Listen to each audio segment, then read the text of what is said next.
3.5 പതിറ്റാണ്ട് മുമ്പ് രണ്ടുപേരെ കൊലപ്പെടുത്തിയെന്ന മലപ്പുറം വേങ്ങര സ്വദേശി മുഹമ്മദ് അലിയുടെ വെളിപ്പെടുത്തലിൽ പ്രതികരണവുമായി മുൻ SP N സുഭാഷ് ബാബു.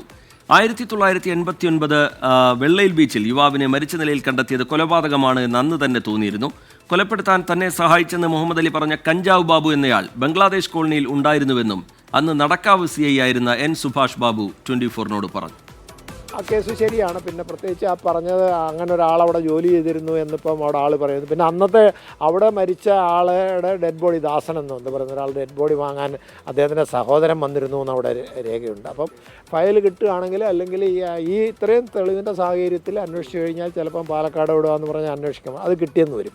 പക്ഷേ ഇതിൽ ഈ ബാബുവിൽ നിന്ന് എന്തെങ്കിലും കിട്ടുകയാണെങ്കിൽ പിന്നെ പുതുതായിട്ട് ഇപ്പോൾ മാധ്യമങ്ങളിലൊക്കെ കുറേ വന്നല്ലോ. അപ്പോൾ ആരെങ്കിലും കാണാതെ പോയ ഒരു ആളുണ്ടായിരുന്നു, ആ ആളാരാണെന്നുള്ള രീതിയിൽ ആരെങ്കിലുമൊക്കെ അന്വേഷിച്ച് വന്നു കഴിഞ്ഞാൽ തുമ്പുണ്ടാകാൻ സാധ്യത നമുക്ക് തള്ളിക്കളയാൻ പറ്റില്ല. പക്ഷേ എന്നാലും പോലീസിൻ്റെ ശ്രമത്തിൻ്റെ ആഴം കൂടെ അല്ലെങ്കിൽ വ്യാപ്തിയും കൂടെ ഇതിലൊരു പ്രധാന ഘടകമാണ്. നിഖിൽ പ്രമേഷ് വിവരങ്ങളുമായി കോഴിക്കോട്ട് നിന്ന് ചേരുകയാണ്. നിഖിൽ, ഇത് വല്ലാത്തൊരു കേസാണ്. 34 വർഷം മുമ്പ് നടന്ന സംഭവങ്ങളിലാണ് പോലീസ് ഇപ്പോൾ വിവരശേഖരണം നടത്തിക്കൊണ്ടിരിക്കുന്നത്. അത് ഈ മുഹമ്മദ് അലി പറയുന്നത് പോലെ 2 കൊലപാതകങ്ങൾ നടത്തിയിട്ടുണ്ടോ എന്നുള്ള കാര്യത്തിൽ ഒരു സ്ഥിരീകരണത്തിലേക്ക് എത്തുക എന്നുള്ളതാണ് അതിൽ ആദ്യ നടപടി. അതിനുവേണ്ടിയുള്ള വിവരശേഖരണമാണ് ഇപ്പോൾ നടക്കുന്നത്. എന്താണ് പോലീസിൻ്റെ ഇതുമായി ബന്ധപ്പെട്ടുള്ള നീക്കം? ഇപ്പോൾ ഈ അന്ന് അന്വേഷണ ഉദ്യോഗസ്ഥരായിരുന്ന ആളുകളൊക്കെ ഇപ്പോൾ നടത്തുന്ന പ്രതികരണങ്ങളെ പോലീസിനെ മുന്നോട്ട് കൊണ്ടുപോകാൻ സഹായിക്കുന്ന തരത്തിലുള്ള വിവരങ്ങൾ കൈമാറപ്പെടുന്നുണ്ടോ നിഖിൽ പ്രമേഷ്?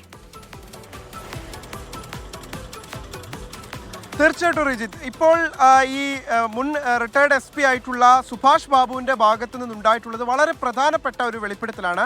കാരണം ഈ കേസ് ഇപ്പോൾ അന്വേഷിക്കുന്ന ഉദ്യോഗസ്ഥർ ആകെ പൊല്ലാപ്പിലായിരിക്കുന്ന ഒരു സാഹചര്യമാണ് ഉണ്ടായിരുന്നത്. കാരണം അവരെ സംബന്ധിച്ചിടത്തോളം കേസ് ഡയറിയോ യാതൊരു തരത്തിലുള്ള തുമ്പും ഈ കേസുമായി ബന്ധപ്പെട്ട് ലഭ്യമാകാതിരുന്ന ഒരു ഘട്ടത്തിൽ ഒരു മുൻ അന്വേഷണ ഉദ്യോഗസ്ഥൻ തന്നെ ഇതുമായി ബന്ധപ്പെട്ട ഒരു വെളിപ്പെടുത്തൽ നടത്തുക എന്നുള്ളത് അവരെ സംബന്ധിച്ചിടത്തോളം വളരെ ഗുണകരമായി മാറുന്ന ഒരു സാഹചര്യമാണുള്ളത്.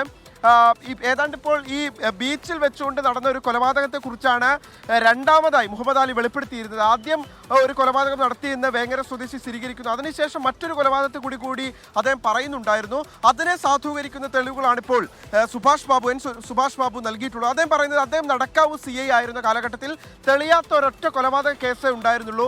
അതാണോ ഈ കേസ് എന്ന് താൻ സംശയിക്കുന്നു എന്നുള്ളതാണ്. അതിലേക്ക് അദ്ദേഹത്തെ നയിക്കുന്ന സാഹചര്യം എന്ന് പറയുന്നത് ആ മരണം സത്യത്തിൽ ഈ മുഖം, അതായത് മുഖത്തിന്റെ ഭാഗം മണ്ണിൽ ചേർത്ത്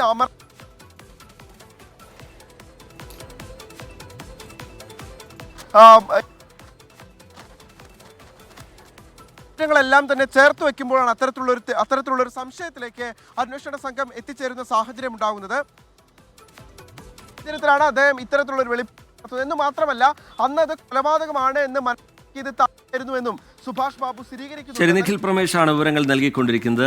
3 പതിറ്റാണ്ട് മുമ്പ് നടന്ന സംഭവങ്ങളാണ്. അതിൽ രണ്ടാമത് കൊലപ്പെടുത്തിയെന്ന് മുഹമ്മദ് അലി പറയുന്ന ഈ വെള്ളയിൽ ബീച്ചിൽ യുവാവിനെ മരിച്ച നിലയിൽ കണ്ടെത്തിയ സംഭവവുമായി ബന്ധപ്പെട്ട് അത് കൊലപാതകം തന്നെയാണ് എന്ന് തോന്നിയിരുന്നു എന്നാണ് അന്നത്തെ അന്വേഷണ ഉദ്യോഗസ്ഥൻ കൂടിയായിരുന്ന അന്നത്തെ നടക്കാവ് CI ആയിരുന്ന N സുഭാഷ് ബാബു 24-നോട് പറയുന്നത്. എന്തായാലും പോലീസ് ഇതുമായി ബന്ധപ്പെട്ട് വിവരശേഖരണം നടത്തുന്നുണ്ട്.